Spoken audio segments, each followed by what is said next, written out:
So the commitment to include student voice is to continue, because there are people that listen more.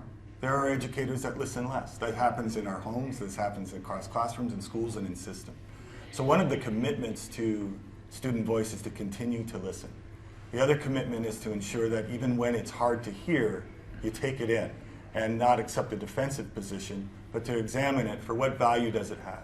And always listening to how it can inform your practice towards the outcomes we want. So that's in terms of the commitment. We're kind of built not to listen. We're built where there isn't time in a day or a school year to talk to students about their experience. We're scheduled to just have those experiences nonstop until the bell rings and we go home. So committing to student voice is building in a space for it. It's building in structures, whether that's a committee that's district-wide or a site-based committee. It's making sure that the exchange of information allows for dialogue, not for right or wrong answers. But it also requires that there's a commitment to shared outcomes. And for us, that's building equitable communities. For us, that's all our students being able to be full participants in Silicon Valley. And so we're listening with that ear. At Eastside, we had our LCAP student committee, which was fantastic in just raising up issues for students and what they would like to see, what their issues were. And years back, we heard a lot about engagement.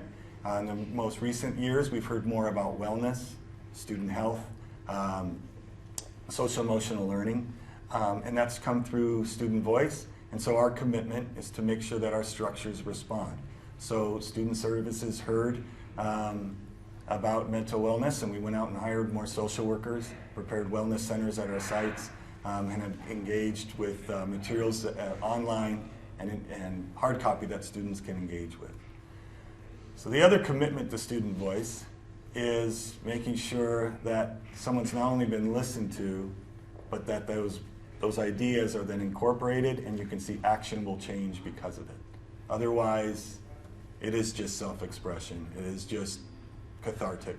If it's not utilized by the district, by a school, by a teacher in a classroom, by a way an advisor or principal interacts with a student, if it doesn't change the way that happens, then student voice inherently is devalued, and we would expect less honesty and participation on the part of students in the future.